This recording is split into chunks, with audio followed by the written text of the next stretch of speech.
Hi guys, Dave here. Dave's LFC Chats, and I've got a very special guest with me today from Redmen TV and Redmen Academy, of course, Jack Gill. Welcome to the show, Jack. Hi, you alright, mate?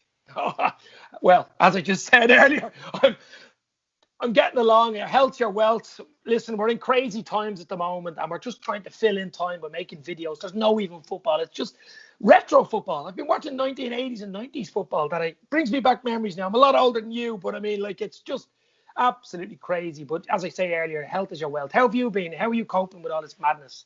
Not too bad. I said to you before, I'm one of the lucky ones during all this. Yeah, I think it's hard for everyone right now, and it's affecting everyone in some sort or the other. Like, for example, for me, football is a massive part of my life, and not having that is obviously a massive void, and obviously massive for mentally and stuff like that. But as I say, one of the lucky ones because with everything going on out there, I'm hardly touched by it. It's lucky at the moment. yeah.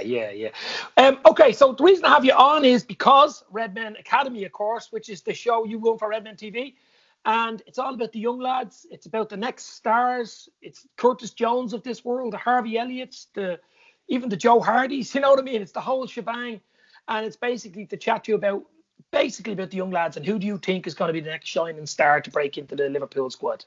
Yeah, well, obviously, I'd like to start by saying these are very exciting times for Yeah, Liverpool Football Club. From the first team to the academy. We've had an amazing couple of seasons. We won the Champions League last season.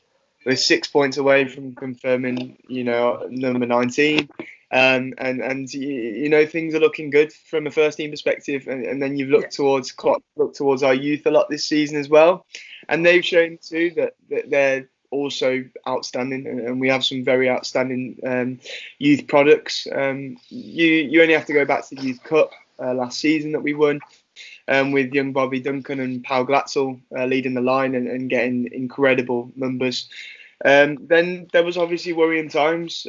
Bobby Duncan and his agent obviously came out and some quite things about the academy. yeah. Uh, and I think the academy has turned round and stuck two fingers up at that whole story and sort of said, you know what, look at all this opportunity we've given given the youngsters at the first team this season. And a lot of people have criticised Jurgen Klopp for what he's done with cup competitions and giving his youth a chance, but football has played so many games this season, in every season, and after obviously a lot of our lads doing summer international tournaments and making it as far as they could in the Champions League and winning that, as long as pushing Man City right to the last day in the Premier League. And I think the kids deserve their chance, and a lot of the kids that we'll talk about in a minute have taken it and been absolutely outstanding. And we'll also talk about some under 18s as well who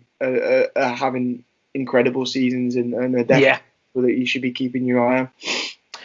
The other thing is, before we get into it, the new Kirby training facility, the new, Melwood is obviously going to go. Yeah. Now, I don't, it's up in the air at the moment because it's not finished, but they were hoping to have it finished by July before this pandemic hit. But when it is built, or whenever it is built, will the academy be there as well? Will they all be in one area, do you think? I think it is, Yeah, isn't it? it's all in one area, Yeah, which I think is brilliant because it means yeah, Klopp can keep an eye on these young players as well. And at times this season we've had a lot of players training with the first team that are obviously young, and I think that's brilliant. And now it'll mean that Klopp can keep an eye on a lot of the young lads.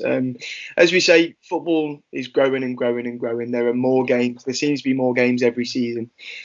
And I think youth football is very, very important to clubs and to squads. And we look towards this summer, and with everything going on with the coronavirus pandemic at the minute and stuff, and it may be that transfers become less feasible now, yeah, and that clubs yeah, can't afford them as much, and that means the academies are even more important than ever. yeah. Yeah, that's actually what I was thinking. I think you mentioned it yesterday with Ross when you were on Redmen TV News. The thing about it is that we've got such a there's 7 or 8 really players that could step up into the squad when you think about it. With the likes of Lallana looking like he'll go on a free, he mightn't even go. You never know. He might sign a year contract. Genie hasn't signed yet. There's even news today, I don't know whether you've seen it, about Willian from Chelsea. Did you see that on a free? Uh, Did you see yeah, that? yeah. I don't know if speculation or not, I but I mean, actually like him. I like him. the thing is with Willian as well, it makes sense. He's a Yeah, man that's a couple of years off, getting an English citizenship. He's obviously, we wanted him before we went to Chelsea and was linked to Tottenham as yeah, well. And he's Brazilian. He's a good rotation option. He'd be free, so it does make sense. yeah, I yeah, can't see it happening, but it wouldn't surprise me if it does. yeah. I'd take it. Him and Werner be nice. It would be. That's the thing as well. Obviously, you've got this, and next season is going to be massively changed. And then you've got AFCON that's due Yeah, to the middle yeah, of the season. You don't know what's going to happen with that yeah, now. yeah, So we're going to need options, and this is what I've said the whole way through. I understand it's difficult at the minute, but every footballing body needs to come together and make a joint decision because it's in danger of being a mess when this is all over. yeah. But back to the youth. So obviously we both agree, I think, that Curtis Jones seems to be the most likely to get into the squad. I think Klopp mentioned it as well. He's cheeky as well, isn't he? He is a cheeky lad, isn't he? I think Curtis Jones has had an amazing season. I can't sing his praises enough this season. The things he's done in the under-23s has been outstanding, and the journey he's gone on since obviously featuring in that FA Cup game against Wolves at the start of 2019. I'm losing track of years. I think it was the start of 2019. Yeah. I said his journey since then has been outstanding, and he's improved so much as a player. At the start of the season, everyone thought he might go out on loan. He didn't. He stayed. He got given that armband, and he's just continued to improve and grow as a player. I spoke to both Barry Lutus and Neil Critchley at times this season, who have both said, look, there was no doubt in Curtis Jones's ability and his talent and what he could become. But there were obviously issues which they've worked on, and now he's the player he is today. And the perfect thing is he is a perfect Klopp midfielder. He has a bit of everything, and I think that's what's so good to see. And he's been given them 13 options this season in abundance, and he's taken them. He's had his Premier League debut, he's had chances, and he's absolutely deserved them chances. And obviously he's had key moments too, like the Everton goal in the FA Cup, which was obviously one of his standout moments this season, and stuff like that. And it's just really interesting because obviously before the season everyone thought Ryan Brewster would be the youngster to keep you around this season, but it's absolutely been Curtis Jones. I think he's going to be a star for Liverpool in many seasons to come. Actually, he has a bit of that X Factor swagger about him. He's cheeky, he's confident as well, and he knows, he believes in his own ability. I know Liverpool, that's the whole thing running through the club. There's confidence, mentality monsters, and all that thing. And from a young age, it's right up through the whole club, the women's team, the whole shebang. But who else would you think would be close to his level to get in for next season? Who else do you think? I think the obvious one's Harvey Elliott, and we've talked about this a lot on Redmen Academy, and listen, that lad is incredible. He's just turned 17 years old, and away earlier on in the season in the Carabao Cup quarter-final, and he was the one player that had you on the edge of your seat the whole way through. And I know it was Liverpool team that night, but he was making Premier League players worry. He looks like an outstanding talent. The worries you have with Harvey Elliott are obviously his attitude and stuff that's been happening off the pitch, but hopefully Liverpool can help him out a lot with that, and hopefully a lot of people remember that this lad at the end. It's actually but it's a lot to do with that age as well. It's a lot to do with the family and the friends, the peer group around them, obviously the club. But I think he is him and Curtis Jones, obviously, but he has something about him that's, I know he's young, and he just has something really about him that he could, if he keeps his head on his shoulders, he could be anything.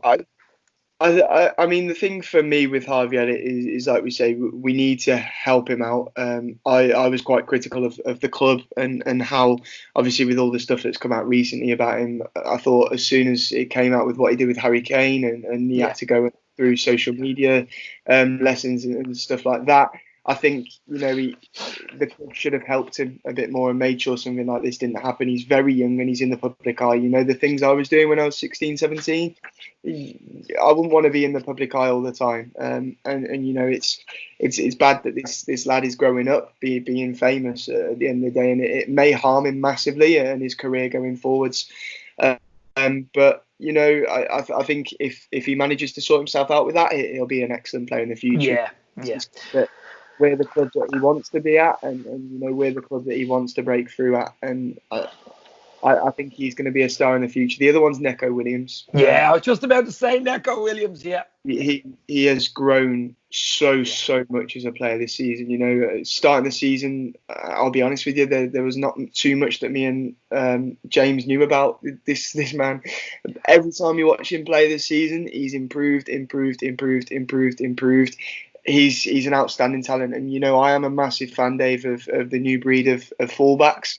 I was a fullback as a kid myself, and seeing how they've evolved, I think the new breed of fullback's brilliant. I think we have the best in the world in Trent Alexander-Arnold, and Andy Robertson isn't too bad himself either.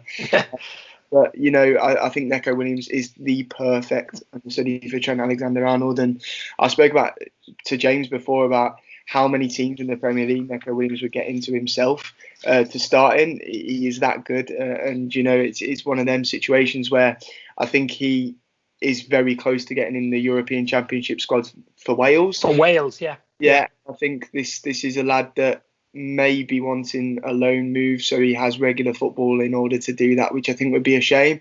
But then you talk about Kijana Hoover, who could also fill in well, who is also a very good centre-back and right-back. I've always thought he's a better centre-back, and I've always wanted to see him at centre-back. He's a big lad, isn't he? He's a big... Yeah, he is. But then obviously we saw him against Aston Villa in the Carabao Cup, and him and Harvey Elliott on that right-hand side were just the whole game. And for in the Dutch system, I know he plays right back for them too. I do prefer him in centre back, and I think his future lies in the centre back position. But I think for a season, if Neco Williams wants to go and grow even more as a player for a season, get more first team football to get in that Welsh squad, then come back, be the understudy for Trent, or even be our first choice right back and see Trent move into midfield. Yeah. Options then. And I've said to James throughout, I think Neco Williams is a brilliant player and a brilliant new breed of right back, as I say. So, I wouldn't be standing in his way either if he has a first team opportunity elsewhere. Listen, it must be hard for him to know that Trent Alexander-Arnold, the best right back, is also at this club. So, it's a difficult situation for Neco Williams. But as I say, it wouldn't surprise me if he does want more regular first team football next season to get in the European Championship squad. Yeah. But see, the thing about it is, it's hard for those no matter how good you are at that age, to get into that starting 11, or even to get on the bench for a Premier League or a Champions League game. It is so hard. I mean, Curtis Jones has done it every now and again, but the club's so big. I mean, we're talking about Willian there on a free. I mean, if he comes in, I mean, maybe Lallana will go. Shaqiri might go. Who knows what will happen with this weird transfer window? This will be the craziest transfer window in the history of transfer windows, I think, because of the way the pandemic and money situations and stuff. This will be crazy. But as a young lad, you must be saying, I know Curtis Jones said something, was it before the Everton or after the Everton game, saying I need to play more, and he was more or less saying it to Klopp and the club, wasn't he? I think it's difficult. I wasn't aware of him coming out and saying that. I think it's difficult because obviously the example I've used this season is they need to be patient. Youngsters need to be patient. You're at the best football club in the world, or at least one of the best football clubs in the world. I'm biased. I will definitely say the best football club in the world right now. So, our fans at the minute are starting to demand more. They're starting to demand bigger caliber of players, and you look as a youth player, it's harder to push your way through. And then you get greedy youngsters like Bobby Duncan who want first team football straight away. They make the headlines. He had that "I'm Gerrard's cousin" label over him. He had a tremendous season with the under-18s, and he thought, I want to be a star somewhere. And you can't necessarily do that as a youngster. You have to work your way up, and that's what Curtis Jones has done. He had a difficult game against Wolves. He's worked his way up. He's had a tremendous season in the under-23s. He started to get first team opportunities, and he's taken them too. And next season and the season after are also going to be important stepping stones for Curtis Jones, because he's not necessarily going to get a lot of first team action straight away. In fact, he's probably going to play less football in the last few seasons because he's going to have less in the 23s action. He'll just be solely with the first team. But it's integral for his growth as a player. It's integral for him to learn, improve, get his head down, work harder, and make your way into that first team and get more game time. the world is your oyster at youth level. You know, you've got to work hard and get to the level where you want to be. And being already in the youth system at the best club in the world gives you the perfect opportunity to be under the eyes of, you know, the best coaches in the world, some of the best players in the world, and just improve and get yourself up there and play with them, be alongside them, and learn as much as you can. There's one player who I thought would be even more impressive and even have a better chance of making it to first team last season was Ryan Brewster. He was the one I thought everyone was talking about, the new Fowler, the new god, the centre forward, because we don't have many natural finishers, centre forwards, of old-fashioned centre forwards. He went to Swansea. He did okay at Swansea. What's your take on Brewster? My take on Ryan Brewster is I think he's a cracking player. You know, he's a cracking number 9. He's a brilliant finisher. He's a brilliant striker. He's still very young. He's still got a lot to learn. I think the way he was handled over the summer didn't necessarily help him. He came back from a long-term injury, and all of a sudden people were assuming he was going to fill the void of Daniel Sturridge when he left. He didn't need that, you know, and he needed regular football in the under-23s to get back into fitness. He was in and out the under-23s. He was in and out of being in match day squads, sitting on the bench all game, or just travelling with the first team. He wasn't getting regular game time, which I think affected him. And obviously, in pre-season, he was hyped up by a lot of Liverpool fans, and then a lot of other fans from the rest of the league obviously noticed that and then criticised him throughout the season. But notice to them. Obviously, I think what was perfect for Ryan Brewster and what he needed was that loan move. And me and James have said so often that actually next season, I think a full season out on loan is what Ryan Brewster needs. I think another issue for Ryan Brewster is, as I say, he's in a number 9. He doesn't suit the system that we've seen to play in, and he can't really facilitate in that Bobby Firmino role, which Klopp seemed to try and turn him into. And I think when we talk about Curtis Jones taking them opportunities this season, now I always look at the Arsenal game in the Cup. Obviously, the 5-5, we won on penalties. Curtis Jones got the winning penalty. Curtis Jones was left out of that game, which I thought was awful at the time, because Curtis Jones was the standout in the under-23s all season leading to that point. And obviously, after that point, he was left on the bench, probably to facilitate Ryan Brewster and some of the first team players. That, you know, Ryan Brewster started ahead of him, which perhaps he shouldn't have. Curtis Jones was having a better season out of the two. But Curtis Jones came off the bench and he showed himself as a player, and it showed because we got better as a team that night, and we looked better with him on that pitch. Yeah. Brewster, he was a bit of a shadow at times, and he didn't have the same impact in the game. And that's the thing. Curtis Jones has taken his chances in the first team. Ryan Brewster hasn't really so far. But as I say, I think his fitness has a lot to say in that. And you know, I think him breaking into that first team came at the wrong sort of time for him. Yeah. But hopefully, when he comes back from his loan from Swansea, and maybe if he gets another loan, then I think he'll be a better player for it. And whether his future lies at Liverpool or elsewhere, I think maybe elsewhere. I think he's going to be a good player nonetheless. Yeah. But the thing about it is as well, when you look at Liverpool, the senior team, we're perfect. If we can keep the bulk, which looks like we will, maybe Lallana might go, he might, and Gini might. I think Gini will sign a contract, but we're not in transition. You know, you've the teams like United, Chelsea, Spurs, Arsenal, you could even say City. They're in transition. They need new blood sort of we don't. We're happy with what we got. If we can add one or two, and maybe one or two of the young lads step up to anybody who leaves, I mean, we're in a perfect position at the moment. So there's no panic on Liverpool's. There shouldn't be any panic. 25 points clear, waiting 31 years for this league.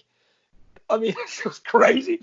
I'm just hoping that it's played behind closed doors. We get the 2 wins, 6 points we need, and just get it out of the way. And just, what do you think of that? I often talk about this season, and look, at the end of the day, the season at the end of it, there'll be some kind of asterisk, but I don't care. Look, we were phenomenal this season. We've broken multiple records. We were phenomenal, and the world will remember that Liverpool, were 25 points clear before it was called to a halt. And whatever happens, we are the champions this year. We have been the champions. We're 6 points off. We're 25 points clear. That is the way it is. And, there are a lot more things obviously important in the world right now. I absolutely get that. And I think we've had an incredible season. I think the important thing to say is actually looking at this Liverpool side as well. They're ready to win loads of things more, Dave. They're absolutely win loads more trophies. And this is the perfect squad. They've got the perfect mentality. We've got the perfect players and we've got the perfect coaching staff. When Klopp came, he promised us a league and he's absolutely delivered more than that. He's delivering more than that. I think the way he has improved as a club is outstanding. And, the squad we've got now, the coaches we've got now, just everything is phenomenal. I sometimes, I'm aware this is a bold shout, but I sometimes compare what Klopp has done to Shanks himself. Because, Shankly built this club. He then passed it on to Bob Paisley, who won an awful lot of trophies. And it wouldn't surprise me if a similar thing happens with Klopp. And whether he's, obviously, you've seen how much he's built us up. And it wouldn't surprise me if when he does go, it's passed on to Linders or Gerrard or someone like that. Pep Linders is the man. The man, I think, yeah. And I think for many years to come, for what we've spoken about, for how good the squad unity is in the first team, for how clever people like Michael Edwards have been with transfers, for how good our academy is, everything with Liverpool Football Club right now is absolutely perfect. And I think we're going to be at the top for many years to come. Brilliant. I think we'll end it on that. That is absolutely beautiful. And we'll do another video, hopefully, when the season gets back. But thanks very much for that, Jack Gill from Redmen TV and Redmen Academy. No worries. Obviously, if you head over to Redmen Academy, that we speak about many players. Obviously, me and Dave before coming on air spoke about Billy Cometio. I think he's an outstanding player in the under-18s. Jake Kane, Leighton Clarkson, another one. Leighton Clarkson, keep your eye on him. Head over to Redmen Academy, check us out, and we'll keep you up to date with, obviously, the best youth talents. So, yeah. That's brilliant, Jack. Stay safe. You'll never walk alone, my friend. Thank you, Dave, mate. Thank you very much. Cheers. Cheers. Ta-ra.